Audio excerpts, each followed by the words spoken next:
espacio Vida Zen. Este es el espacio de salud, de equilibrio en la naturaleza, y hoy vamos a encarar un tema relacionado con la salud holística. Tenemos el privilegio de estar con Lauro Alonso, que es un capacitador, es también consultor, ha escrito libros en relación a la alquimia, el aprendizaje sobre también la cábala, ¿verdad? Y bueno, entre otras cosas, también es el director de la Escuela de Psicogenealogía Evolutiva, que vamos a charlar justamente de estos temas. Y también nos acompaña Germán Cabrera, somos parte del equipo, ¿verdad? Que ya nos conocen, y vamos a tener una buena charla, creo, en relación a esto. Los libros también, que a mí me ha encantado, me he leído los dos. Escribo para ti, que es una lectura preciosa. Ya vamos a charlar un poquito de esto. Y Luces, ¿no? Sí, es el primer hijito simbólico. Lauro, ¿qué significa psicogenealogía? ¿Qué le podemos contar a la gente que de repente es nueva en esto y nunca ha escuchado ese término, a pesar de que ya viene rodando cada vez por más medios? Sí, cada vez se conoce más, pero todavía le falta un poquito más de trascendencia, así que está bueno este tipo de oportunidades, porque le hacemos llegar un poco de información también al que tiene curiosidad y que le puede servir. Y bueno, definir la psicogenealogía no es fácil, pero podemos decir que es el estudio de la historia de la persona en el contexto familiar en el que se fue desarrollando, en el cual nace, para entender los asuntos que hereda a nivel visible o consciente y a nivel inconsciente o no visible. Es decir, no solamente la herencia genética, la herencia de un lenguaje materno, la herencia de usos y costumbres y hábitos familiares, que es la parte visible, sino también la herencia de asuntos inconscientes, asuntos no resueltos a nivel de lo transgeneracional, es decir, lo que pasó generaciones atrás en la familia, a nivel de los secretos o los mecanismos no dichos o no revelados que funcionan dentro del sistema familiar y que todos los miembros de un sistema recibimos por derecho propio adquirido con el solo suceso de nacer, y que condimentan nuestra vida de una manera que muchas veces es enriquecedora y positiva, y en algunos aspectos por ahí es limitante o no tan favorable. A mí me gustaría saber, dentro de una familia, que hablaste de transgeneracional, ¿verdad? ¿Qué quiere decir? Que de generación en generación es importante lo que se va transmitiendo ¿a qué nivel, digamos? ¿A nivel emocional, a nivel físico, a nivel intelectual? ¿Qué es lo más importante? Hay dos transmisiones, ¿no? Una es la visible y la otra es la invisible. Y esas dos líneas de transmisión tienen muchos aspectos: físico, mental, emocional, también espiritual. Y dentro de cada uno de estos aspectos primarios, físico, mental, emocional, espiritual, hay subaspectos. Por el aspecto físico hay también rasgos del emocional, porque el cariño se demuestra, se puede llevar a gestos, acciones. Está el factor educativo, el factor de contención, el aspecto económico, el aspecto de nutrición, hay muchas cosas. Y eso que uno recibe lo va formando y lo va condicionando. Cuanto una familia tiene más resueltas sus cosas, por decirlo de una manera sencilla, mejor calidad va a ser la nutrición que va a recibir el miembro, y va a tener su camino más despejado, más resuelto. Y cuando hay más toxina o más cositas pendientes o no del todo resueltas, entonces la persona que llega tiene que lidiar también con esas cosas, porque forman parte del sistema en el que está inmerso.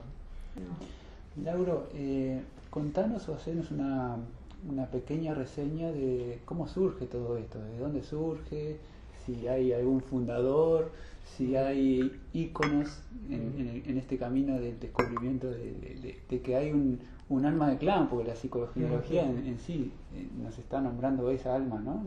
La psique como alma y como un cuerpo mayor en el cual nosotros estamos inmersos, ¿no? Sí. Bueno, si tomamos bien sentido común, tenemos que reconocer que desde que el hombre se agrupó en sistemas familiares hace muchísimos, miles de años, hubo un entendimiento de que lo que pasa en esos sistemas influye a los miembros del sistema, ¿no? Como pasa con nuestros órganos en relación al cuerpo entero. Si un órgano nuestro no funciona bien, el malestar a veces o el impedimento físico se siente en todo el organismo. Pero para ser un poco más concretos y llegando más a la actualidad de un salto grande, por los años 70 más o menos hubo un grupo de investigadores que empezaron a tomarse muy en serio la influencia de lo transgeneracional, es decir, de las cosas que iban pasando en las generaciones previas en cuanto a la salud, principalmente física y psíquica de los pacientes que trataban. En ese momento hablo de terapeutas de líneas clásicas. Algunos eran psicoterapeutas, pero la mayoría de estas personas eran psiquiatras.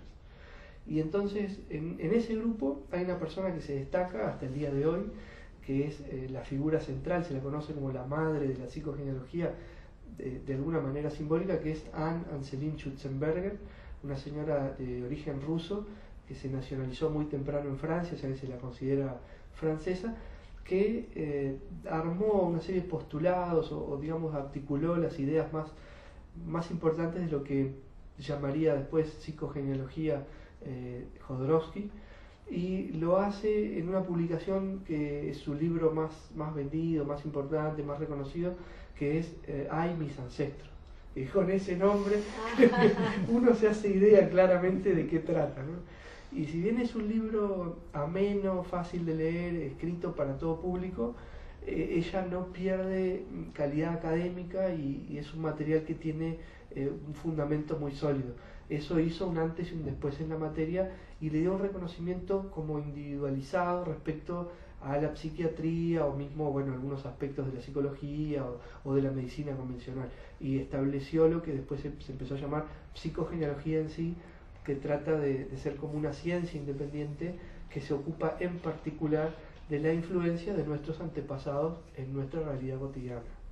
O sea que estamos hablando de que ya son 4 décadas por lo menos de ese, por lo menos de ese despertar, de ese darse cuenta de ciertos individuos adelantados. O sea que en todo ese periodo hubo muchos aportes, supongo, también de varios investigadores que siguieron esa línea y que aportaron un montón de su saber o de sus experiencias para que esto también vaya evolucionando. Sí, La psicogenealogía evolutiva es parte de esa evolución, supongo. Sí. Lo que pasó fue algo muy interesante. Mientras la psicogenealogía se iba consolidando, avanzó mucho la psiquiatría, avanzó mucho el psicoanálisis, avanzó mucho la medicina, y muchas de las cosas que se fueron descubriendo y que fueron avanzando en otros campos tocaban a la psicogenealogía o le aportaban o tienen que ver o le resolvían asuntos que no se podían hasta ese momento entender. Y mismo pasó también con la programación neurolingüística, el surgimiento de lo que se conoce como biodecodificación o nueva medicina germánica, bioneuroemoción o biología total, digamos la misma idea que ha tomado diferentes nombres, y muchos autores a nivel del desarrollo holístico también hicieron aportes que la psicogenealogía fue en algunos casos tomando, ¿no?, para fortalecerse.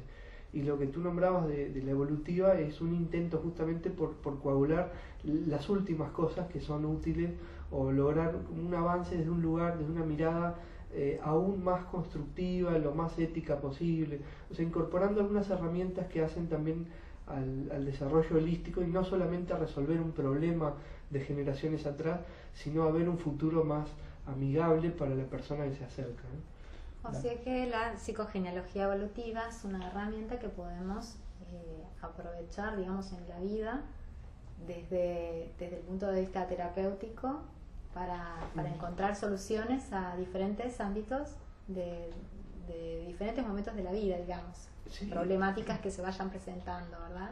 Sí, porque muchas veces nosotros no nos damos cuenta, o por lo menos no es la tendencia por ahora habitual, es la idea que lo vaya haciendo, que algunas de nuestras conductas o limitaciones o repeticiones de eventos que no queremos y que vuelven a acontecer, Ajá. o cosas que no alcanzamos a lograr o que no podemos resolver de nosotros mismos, muchas veces tienen un apoyo muy fuerte en lo que sucedió en generaciones pasadas y que se nos representa de una manera inconsciente a través de diferentes procesos que son los que estudiamos en la psicogenealogía en sí, como por ejemplo las identificaciones, las proyecciones o las repeticiones, son mecanismos puntuales.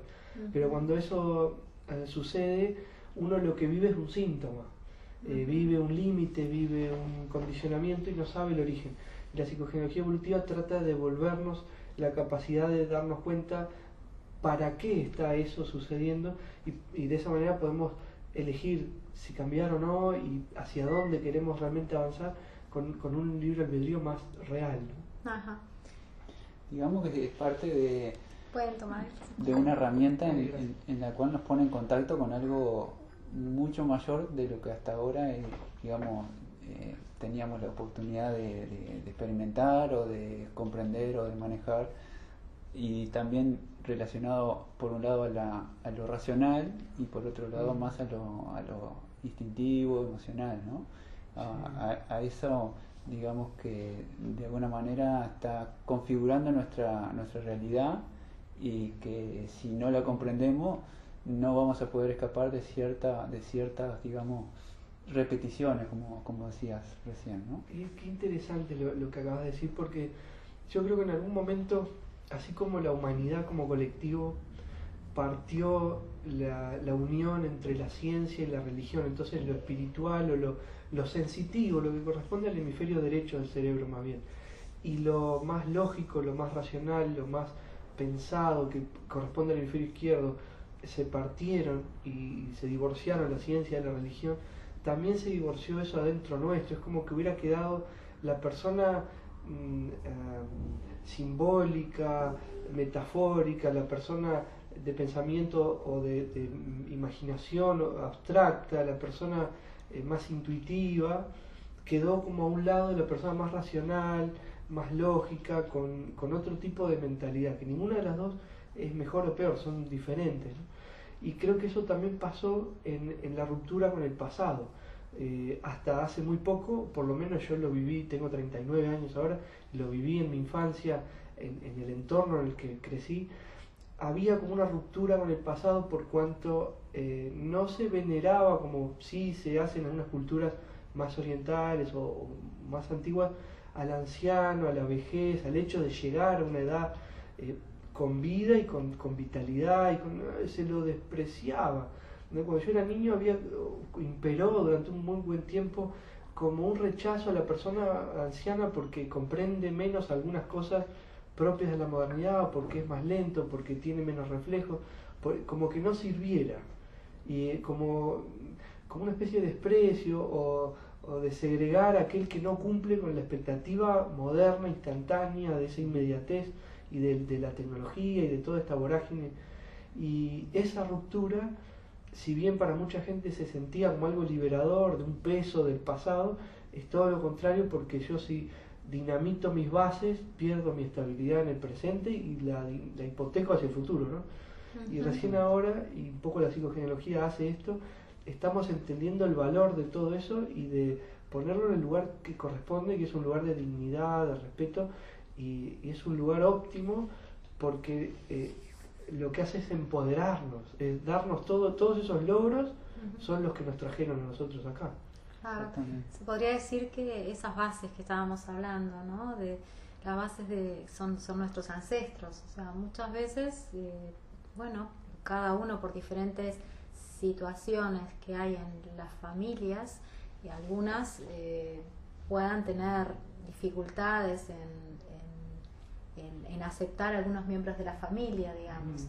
Pero a su vez el hablar o el pensar o en esa persona con la cual no congeniamos por de alguna manera, si lo pensamos que están dentro de la base, de la raíz, como lo dice la psicogenealogía evolutiva, ¿verdad? Como, bueno, lo hemos visto contigo en tus clases, y realmente hay que hacer honor a esos antepasados, si no se secaría el árbol, ¿no? Porque las raíces están justamente debajo. Sí, haciendo alusión a eso y rebobinando de repente nuestra experiencia cuando, por ejemplo, estuvimos en la India, y presenciamos ciertos rituales que hacían los jóvenes a los mayores, y en ese momento decían, pa, qué interesante, ¿no? Pero después comprendiendo o tomando más conciencia del real significado de todo eso, Sí. uno realmente se saca el sombrero con esas culturas que ya realmente lo viven así, ¿no? Lo viven de esa forma y ya está instaurado en su propia idiosincrasia, ¿no? Por algo son milenarios. Exactamente. Nosotros vamos por un conteo mucho más joven de edad. Y creo que es natural del adolescente esa necesidad de distanciarse un poco de los padres como para poder ser, su propio modelo, ¿no? Empieza a encontrar toda la sombra de los padres y empieza a querer, y un poco creo que nuestro occidente, por lo menos Sudamérica, y tiene esa necesidad de distanciarse un poco de los padres europeos que nos han colonizado y toda esa historia, y estamos con una rebeldía y recién dándonos cuenta que bueno, no todo es negativo y que rechazar todo implica rechazar también lo constructivo, lo que aporta, ¿no?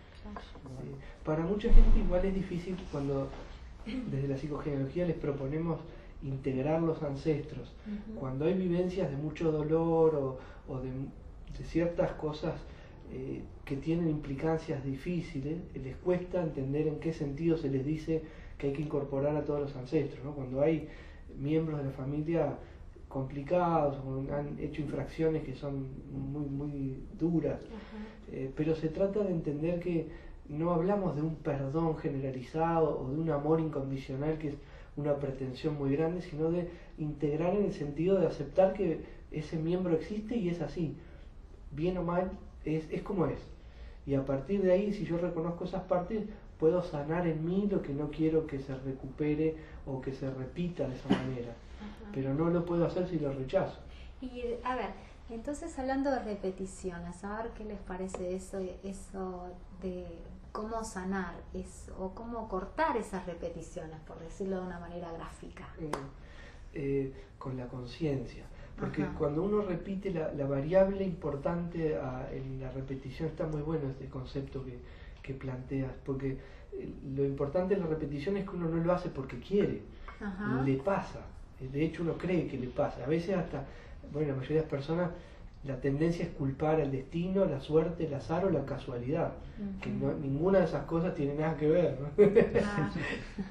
Pero se repiten por una razón, y se repiten como para que uno pudiera tener la oportunidad de cambiar, y mientras no se da cuenta, la repetición sigue. ¿Sabes qué? Es como si estuviéramos subidos en una calecita, en un carrusel, y uno no se da cuenta que está ahí. Entonces, como no se da cuenta, ve que cada 20, 30 segundos pasa frente a un payaso que está afuera y lo quiere tocar o lo quiere saludar o quiere un algodón de azúcar y no puede tomarlo porque se le escapa y sabe que en 20, 30 segundos va a pasar otra vez y se le escapa de nuevo y otra, y lo que no se da cuenta es que está dando vueltas en una calecita que mientras no sepa no para, ¿no? No estamos entrenados para pescar cuál es el mensaje que me está dando la vida, ¿no? Ni siquiera que hay un mensaje detrás de eso, ¿no? Entonces, claro, es verdad. Vivimos dando vueltas sin reconocerlo. Nos perdemos la oportunidad de que ese reconocimiento sea parte también de ese cambio de ciclo, por decirlo de alguna forma, ¿no? Sí, así mismo. Y que lo importante es que muchas veces esa vuelta, en lugar de verla como una oportunidad o como un llamado a atención, lo vemos como un síntoma a combatir. Exacto. O sea, aparece una situación que yo no quiero, la tendencia no es sentarse a contemplar para qué sucede, o aunque sea por lo menos pensar por qué, que no es la mejor pregunta, pero es mejor que nada, es cambiarla, salir de ahí, anestesiar. Exacto. Fíjense que nosotros usamos en Occidente mucho 3 palabras que yo creo que son un poco, hay que digerirlas bien, no son un poco sombrías en algún punto. Diversión, entretenimiento, son 2. Dice, divertirse es como diversificarse, entretenerse, y la otra en realidad es una frase, o puede ser una palabra, pasatiempo, ¿no? Pasar el tiempo. ¿Y cómo uno se va a poner, cómo va a necesitar un pasatiempo? Si nuestra vida tiene un límite de tiempo, y en realidad es algo valiosísimo, que tiene un sentido. Tener que pasar el tiempo es como desperdiciar, es como si uno tuviera un sueldo, ganara mucho y tuviera que tirar dinero porque no sabe qué hacer con él. Entonces tiene que tirarlo, pasar tiempo. Cuando no decimos matar el tiempo. Matar el tiempo también. Sí, pero Bueno. más violenta la opción. Bueno, entonces ya que hablamos de esto, me hicieron acordar de algo.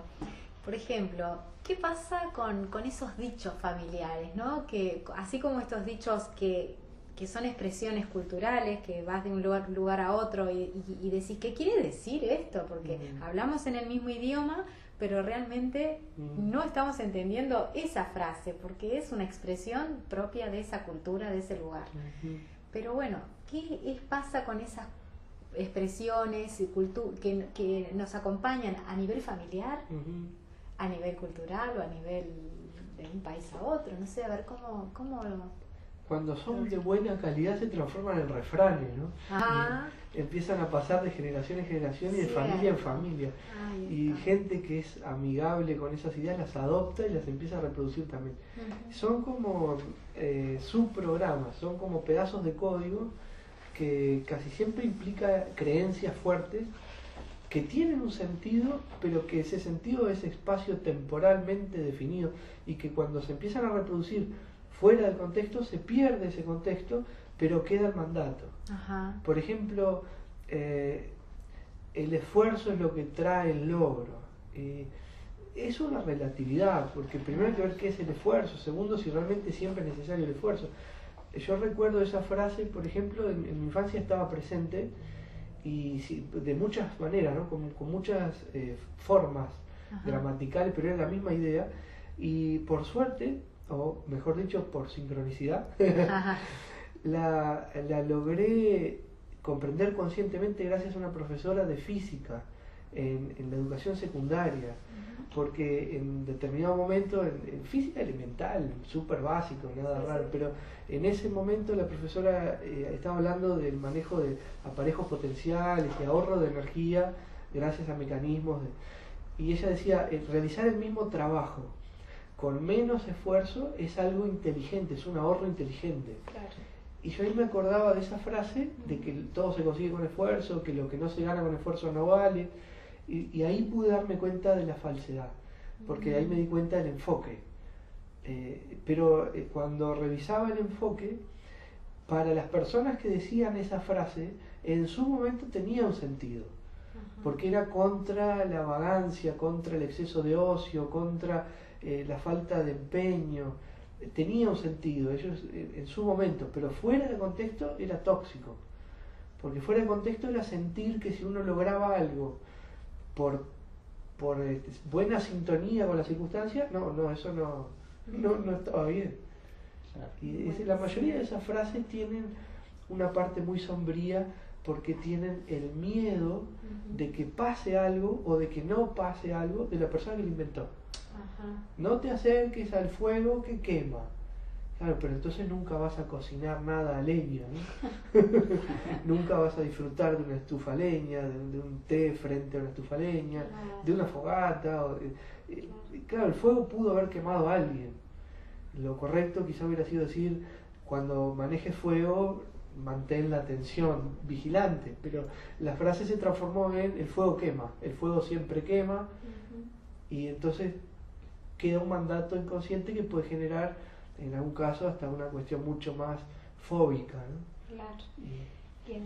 Ese foco del que hablabas es muy sutil por un lado y algo importante, porque la misma frase en focos diferentes me va a generar, digamos, circunstancias también opuestas, por decirlo de alguna forma. De una forma voy a estar como esclavizado para un determinado logro, y si lo enfoco diferente voy a hacer que ese logro suceda, ¿no? Sí. y para eso voy a apelar, digamos, a eso que estamos descubriendo de a poquito, entre muchos, entre varios intentos así, pero cada vez con más herramientas. Esa es la suerte que tenemos en esta época de todo ese camino andado, de los que nos vienen dejando esa información, ¿no? Y sobre todo el tener la suerte de empezar a bajarla a la realidad, ponerla en práctica y ver que realmente eso funciona, ¿no? Cuando uno empieza a tomar contacto y conciencia con todo eso, uno como que está más tranquilo porque dice, esto realmente sí está funcionando, tiene un gran fundamento que al principio no me lo creía tanto, pero ahora en mi vida estoy viendo que realmente me está cambiando un montón de cosas. Es que sin duda, un maestro mío siempre decía, el dicho, lo que es dicho, puede llegar a motivar, pero el ejemplo arrastra.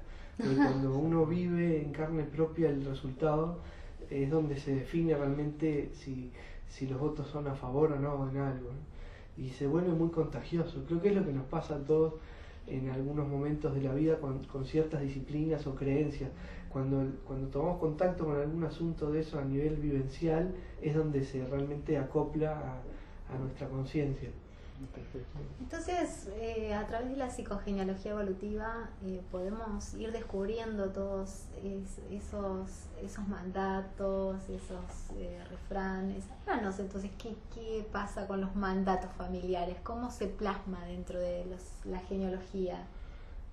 Generalmente los mandatos familiares tienen un aspecto muy, muy profundo, que es que en muchos casos, no en todos, pero en muchos sistemas, cumplirlo o no determina las consecuencias que voy a vivir. Ajá. Y eso no lo aprendemos con 30 años y una maduración en nuestra personalidad o un trabajo interior empezado, avanzado o muy avanzado. Lo aprendemos con 2, 3, 4 años, cuando todavía estamos creando lo esencial de nuestras herramientas para entender el mundo en el que estamos. Ajá. Ahí es donde nos damos cuenta.